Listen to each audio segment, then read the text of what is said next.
Hello everyone, welcome back to the channel.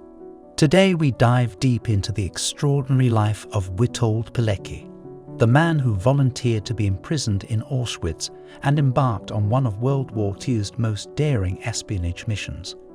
Join us as we uncover his audacious journey, the horrors he documented, and the legacy he left behind. Witold Pilecki was born on May 13, 1901 in Olonets, Karelia, which was then part of the Russian Empire. He belonged to a family with aristocratic roots, and they had a long history of military service. The Pilecki family was forced to move to Wilno, now Vilnius, Lithuania, after the Russian Revolution of 1917. Witold Pilecki went on to attend a local high school and joined a paramilitary organization, where his leadership qualities became evident. In 1918, as Poland regained its independence, Pilecki joined the newly formed Polish army. He fought in the Polish-Soviet War, 1919 to 1921, and was part of the forces that defended Warsaw during the pivotal Battle of Warsaw in 1920. After the war, he continued his military education and took on various roles in the army reserves while also managing his family's estate. Poland was the first country to be invaded by Nazi Germany on September 1, 1939. The invasion marked the beginning of World War II, and it had devastating effects on the Polish population. Less than 3 weeks later, the Soviet Union also invaded Poland from the east, resulting in the division of the country between Nazi Germany and the Soviet Union. During the German occupation, millions of Polish citizens suffered due to mass executions, forced labor, and severe civil rights restrictions. Simultaneously, the Polish resistance began organizing covert operations to both aid the population and provide intelligence to the Allies. However, one of the darkest chapters in Poland's World War II history was the Holocaust, in which millions of Jews, Poles, and other minority groups were exterminated in concentration camps, the most notorious being Auschwitz. The Polish government in exile did its best to alert the world about the ongoing atrocities, but the magnitude and scale are often met with disbelief. It was against this backdrop of immense suffering and global indifference that Witold Pilecki volunteered to be imprisoned in Auschwitz, to witness, document, and report the horrors of the Holocaust.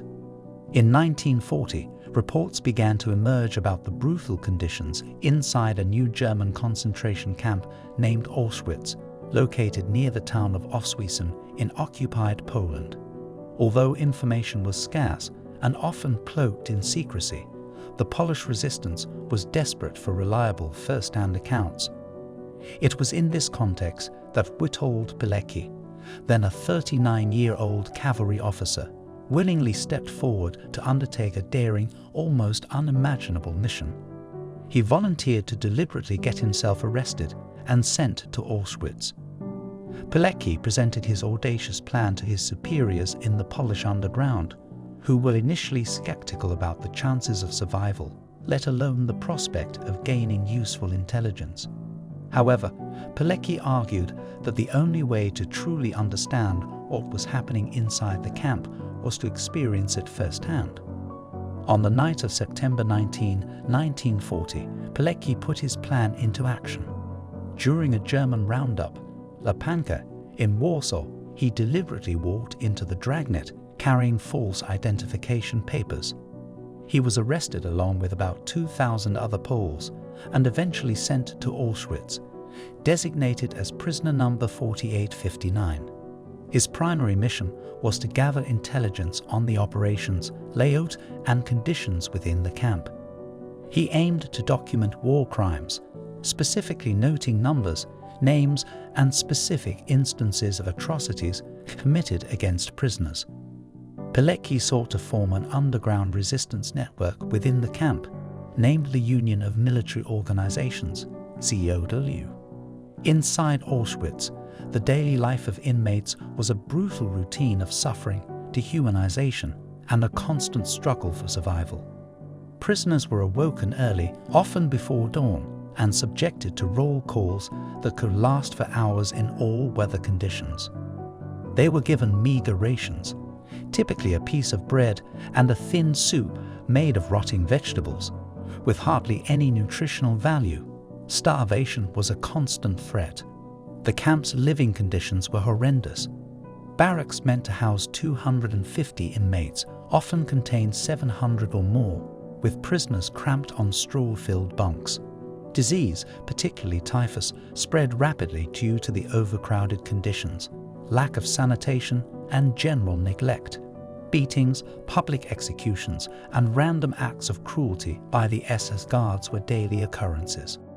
Pilecki witnessed firsthand the evolution of Auschwitz from a concentration camp primarily for Polish political prisoners into a massive extermination center. He saw the arrival of Soviet POWs, Romani people, and eventually the massive influx of Jews from across Europe. He witnessed the construction of the gas chambers and crematoria and the increasing regularity of mass selections and exterminations. The reaction to Pilecki's reports was a mix of disbelief, shock, and diplomatic caution. While the Polish government in exile took the reports seriously and relayed them to the Western Allies, the sheer magnitude of the Holocaust was hard for many to grasp or believe. Allied governments, particularly the British and the Americans, were initially skeptical of the reports, with some officials dismissing them as exaggerations or wartime propaganda. The idea that a state would systematically exterminate an entire people on such an industrial scale was unprecedented and thus difficult for many to accept.